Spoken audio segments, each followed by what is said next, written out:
ቀለበት አስሬ ምናምን አሁን ፎቶን ፖስት ሳረግ በቃ ከዚህ በኋላ ቀለበት አያልቅም። ለምን እንዴ? እኔ ገና ሩጭ አልጠገብኩም። ሁለታችንም ገና ነን እውነት ለመናገር እና በዚህ ሰዓት ደግሞ እኔ በተለይ ቀለበት ማድረግ የለብኝም ብዬ አስባለሁ። እና ሰላም ሰላም፣ ውድና የተከበራችሁ የእኛ ውድ ቤተሰቦች እንዴት ናችሁ? ደህና ናችሁ? እኔ በጣም ደህና። አሰላሙ አለይኩም ወረህመቱላሂ ወበረካቱ። አሸማ ሀርከፉኔ ከበጀምቶታ ፍት ያለተምቶታ አከም ጅርተኒ ነጋ ቀብደኒ እንዴት ናችሁ? ሰላም ናችሁ? ቤተሰቦቼ አላችሁ? አለመተናል እንግዲህ ሃይሜ ሚኪን ምስኪን ወላ ምነው ሃይሚዬ ምነው ልጁ ደነገጠ እኮ እውነት መስሎት ልጁ ራሱ ደነገጠ። ሚኪ አይዞክ ሃይሜ ሁልጊዜ ተንኮል ብቻ ነው።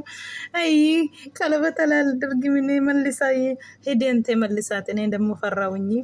ይሄን አውልቃለሁ ቀለበቱን ሂድና መለስ ለቡሩክ ስጣት አንተ ያለች። ቢኪ ደግሞ እውነት መስሏት ምስኪን ፈራ። አራይ ሞቼ ይገኛለሁ እንጂ ቀለበቱን አልወስድም አለ። ጎበዝ እውነት ነው። አራ ደነግጣል። አረረረረ ሃይሚዬ ተይ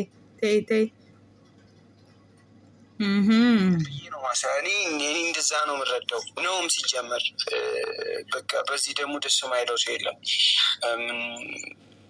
ማይቆይ ደስታ ምናምን ብትዩ የምትችይው አይነት ነገር አይደለም። አይ ልክ ነህ እኮ ግን ያው እኔ ደግሞ ታውቃለህ ብዙ ሩጭ ያልጠገብኩም ብዙ አልበላሁም።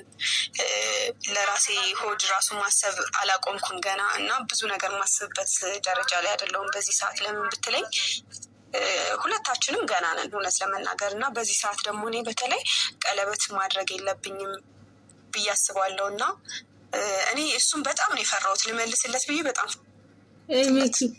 ሚኪ ምን ብዬ ነው መልስ ሃይሚ እኔ ለዚህ ኃላፊነት ብቁ አይደለሁም። አንተን ማስከፋት አልፈልግም እና ለዛ ነው ፊት ለፊት ቀለበቱን ስመልስልህ ሀዘንህን ማየት ስለማልፈልግ ነው ብላ ይሄን ቀለበት ሰጠችኝ። እና እኔ የምታወራትን እንደፈለግ ብቻ እንካ ብለህ ስጠው። ከዛ እኔ ስልኬን አጠፋፋለሁ። አታስብ አላገኘው። ይሄንም እኔ ሙቴን እመርጣለሁ። ለምን አልወስድም? እውነት በዚህ የምጠይኝ ከሆነ እንደፈለግሽ።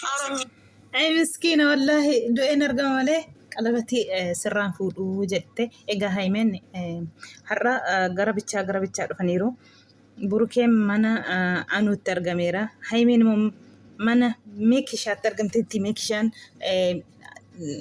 ማይኒ ድራማ ጅተምን ትራክትክ እየዱ ሞ ማይኒ ወዲ ሰናፍ ቤኩ ሙጫ ጎበዚ ሙጫ ለፋ ዱፋ አለታ ገና ጀቹዳ ትኩቱኪሳ ረቲ ዋኒን ድራማ ወጀታ ኤጋ ቡሩኬና ኤርጌራ ጀቴ ኢሰ ብረ ደምቴ ቀለበቲ ከና አኒንጌኘ ኒገናዳ ጎደቹን ጌኘ ፊጌን ቁፍኔ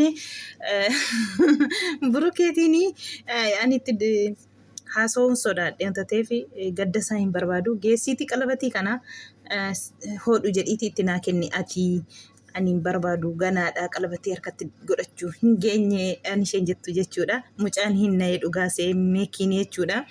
Meekiin egaan inni jedhu du'ee argama malee sirraati qalabatii kana fuudhee geessee burukeettiin kennu kan inni jechaa jiru jechuudha. Du'a maratadha kanarra kan inni jecheedha. Dhugaa rabbi mucaan miskiina walla dhugaa seenna jechuudha. Maaliif goddanyaadhaati goddanyaa koomitii jennaan siifis isaafis goddanyaadha garuu siin gammachiisuuf dafaa qanaatoo jedhu akkamiin ati akkas jechuu dandeesse kan inni jedhu jechuudha. Naan ani fiigeen quufne gabaanatti cufee jira qalabatii kana argu namni nama hin hidhatte nasiyaa kanaafi ሃይሜን ጊዜ ወደገ ተንኮሊ ማን ufti jechuudha. Tonkolii fidde uummataan immoo waanaan hin jedhiina itteetti dura dabarsitee jechuudha. Burukeena ergennan dhufeera jetteetti natti duuliina itteetti dura dabarfatte jechuudha. Baay'ee tokko namatti tola. Meekiin ammaga hin didee jechuudha. Du'een argama malee jedhe kanarra du'a maratadhaan qalabatii kana sirkaa fuudheen hoo barbaadu jetteetti jedheen itti geessamoo jedhe kanarra du'a naa wayyaa jedhee jechuudha. Baay'ee tokko dhugaa rabbii goddanya jechuun akkasii. Egaa akkuma argitanii jarree faayidaa isaanii bichaaf hin fiiganii mucaa kana akkasiin akkuma nuun guddistan akka guddistanii kan isheen jettee jajjabeessuuf biratti axxeetuu bisaarratti argamte ishee jechuudha. Utubuusaatti waraaba ani ishee waamte jechuudha. Egaa akkasi nama jechuun akkasi xiqimii bichaaf fiiga miti. Kanaaf ijoolleen kun haafti lafaa ani isaan jaallatan yeroo hunda kanumaan odeessa miti ani kanaafidha jechuu kooti yeroo hunda kanuma odeessiti kanaas ufti munaaniin jedhina waallee naan jedhina.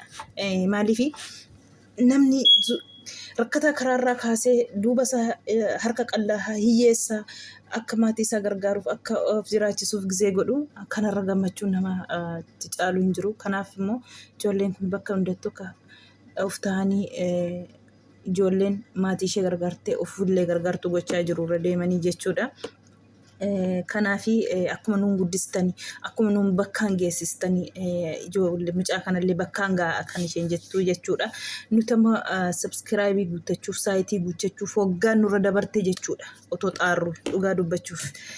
Kanaafi namni jechuun namummaa jechuun kanuma fiqirii jechi fayyidaa bichaa isaaniif otoo hin ta'in hanzuuraa isaanii jiru. Han beekanillee, han hin beeknellee, han gooddeenyummaallee, han firaallee akkasiin lafaa kaasaa jiru jechuufidha. Egaa baay'ee tokko immoo itti aansee immoo hallaphee nama dhukkubsu. Anuun gara biyya alaa deemuuf tikeettii hundumaa qopheeffatee kan inni fixee jechuudha. Qopheeffatee fixee ka'eetii nan deema jedhee ganaman bararaan koo jedhee kaleessa beekiitti himate jechuudha. Beekiin aarii sanaan waraqata tokko kaleessa kukkutee jechuudha. Har'ammoo burkeen sana agee oskee burkee faayimee faa oskeetti mucaanii beekii bichaatti himee sokkuufidha silaansa. Akka kanaan burkeen har'a deemee maal rakkinate maal dhabdee nuti duuba kee jirra kan isaan jedhanii jechuudha. Qeerratti argame beekiin waraqata jalaa kutame sanaaf anuun boo'ichaan kaleessa biyya balleesse dhugaa dubbachuu fi baay'ee tokko nama gaddisiisa. Itoophiyaan naa ta'uu diddeetti biyyaa bahee immoo hidilii koo mokkoraa kan inni jedhee jechuudha. Alhamdulillah akka nam tokkotti ijoollee kana goddanyaa kana argachuun qalbii miti. Sababa goddanyaa kanaatiin utuu bisinii bananii akka kanatti akka namni uummata kana hundaa sii kennanii anu uummata kana jechuun qalbii miti. Nama amma kanaa baattee yoo irratti hojjette bakka geessaa kana biratti immoo dalagaa kee biratti immoo waa biraa yoo dhuunfatte inni sufeeyyuu rakkatee jira. Inni biyyarraa bayyuu rakkatee jira. Achuma keessatti yoo hojjette hinuma guddatta yoo abdii hin kunne jechuudha. Baay'ee tokko ulfaata jechuudha. Kunoo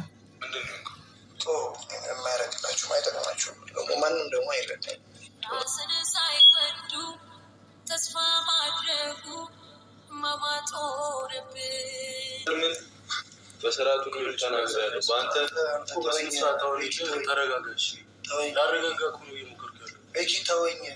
የብዙ ጊዜ ልፋቴን ያበላሻልኝ። እኔ ክፉ መናገር አልፈልግም። ለምንድን ነው የምትናገረው?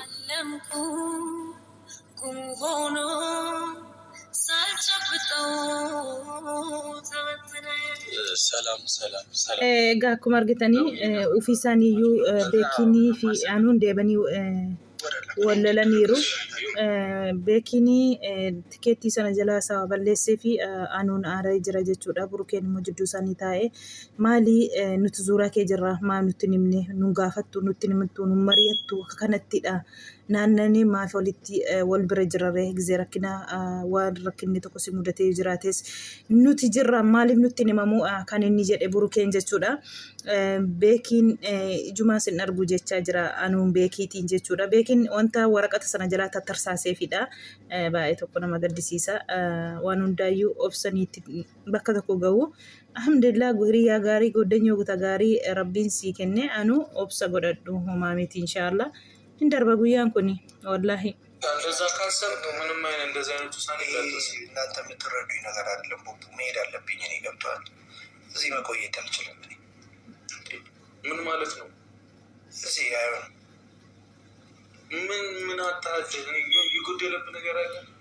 እኔ ማገር ውስጤ ነው እኮ አንተ ነው የምታውቀው እኮ አልኩኝ። እኔ ለእሱም እያልኩት ነበር። አንተ ምን ትጨናነቅ? እኔ ለምን ይዞ እንደመጣ ምን እንጃ። እንድትጨናነቅ አልፈልግም። እኔ ስደውል ለምን አታነሳም? በቃ እኔ ይደብርሃል። አስተውለኝ ምናምን እንደዛ እንዲሆን ስለማይፈልግ እንዴ። እሺ አሁን ዝም ብለኸኝ ምናምን ነው የሚብሰው ወይስ አውርተኝ ነገራቶችን መምረጥ ነው የሚሻለው? እናንተ የማትረዱት ነገር ስለሆነ እንዴት አትፈቅዱም? ምክንያቱም ብነግራችሁ እኛ እኮ ነግረን ለመረዳት አይመጣም። ችግር የለውም እንረዳለን። ሄኖክ ምን ሆነ? አሁንም ከቤኪን ጋር ከዚህ በኋላ እኔ ጓደኛዬ ነው ብዬ እሱ እኮ ለአንተ አስቦ እኮ አውቃለሁ፣ ግን በእነዚህ አይነት መንገድ አይደለም። Anuukiin egaa beekii irratti dallanee jira jechuudha. Burukeen illee rakkinni kee maal jennaan inni immoo asis naan ta'uu deemuun barbaada kan inni jechaa jiru jechuudha. Baay'ee tokko nama gaddisiisa. Kaleessa gizee beekiin waraqata ciree boo'ee wallaahi ilmoon dhiiraa gizee akkasitti boossu baay'ee tokko garaan nama raafama. Garmalee boo'ee jechuudha. Lifaatii koo ji'a meeqa hannati waggaa meeqaatiin natti na jalatti balleessitee kan inni jedhee boo'ee jechuudha. Gizee beekiin waraqata jalaa kukkutu. Ammallee boo'icharraan ijitti bokkokee jira jechuudha. Namni tokkos namatti qir jedhu beekii rakkina kee himattee hanu rakkinne ofii himatanii godeenyaa ofiitti gaarii ta'es badaa ta'es hansi gaggeessu gizee rakkinas gizee homas atillee isaan bira jirta isaanillee si bira jiru garuu kanatti murteessuun badaadha. Beekiinis immoo sumaaf jedheeti wal biraa amnes rakkannes waluma faana biyyuma keenya keessa nu wayyaa siin jedheeti malee wayin immoo guddina kee wayin immoo rakkina keef si yaadeef miti. Isallee radda'uu qabda anu yaada kee bichaatiin deemuu miti. Beekiin hin deemtuudha. Maaliif goddeenya tokko biraa dhabuu jechuun waan guddaadha. Dhugaa rabbii dubbachuuf jechuudha. Inni sumaaf yaadeeti malee wayin guddina keef wayi waafi miti. Atillee isa radda'uu qabda. Irraatii fudhachuu qabda akka kanaa miti. Eddee ati goddeenyoota keetti warra sitti aanutti rakkina kee ni manne eenyutti mattare. Burukeefatti kan inni manne eenyufaati gannetti himattu. Baay'ee tokko kun immoo sitatii keetii. Akka kanaan egaa wal cannaqaa jiru gaa haalli jireenyaas ijoolleettis rakkina ta'eera. Ituubii kee hojjetteen bultuu kan inni jechaa jiru jechuudha beekiini. Ani ituubii sin hojjedhu waan tokko sin hojjedhu jechaa jira anuun immoo jechuudha. Ituubii kana arguun nama baay'eetti bakka sin geessan kana gahuufuyyuu waggaa meeqa namatti fudhatee rakkatutu jira. Kanuma kana birattis immoo dalagaa tokko ta'u uummattee biyya makee keessatti shachoota si wayyaa obboleessa koo wajjin warqiin biyya ormaa warqima biyya ormaati ni yaa'iyyuu rakkateera. Egaa rabbiin furmaata siifaa fiduu siin jenna. Taragaaggaatee otoo murteessise bareedaadha. Otoo namni sitti boo'u otoo akkas ta'u deemaa jechuun bu'aa tokko hin qabu. Akkasiin egaa goddanyoonni burukee har'aa akka kanaan jiru jechuudha. Baay'ee tokko ulfaata dhugaa dubbachuu fi namallee gaddisiisaa haalatti jiranii jechuudha. Egaa bubbuu faayimeen kanaa fi gara bichaa deemanii har'aa gara wal faana hin deemne jechuu fi mana namaatti argamanii iddoo rakkinni jirtu akka kanaan deemanii akkallee jarri gudditan akka jarrillee ol jedhanii fi jechuudha.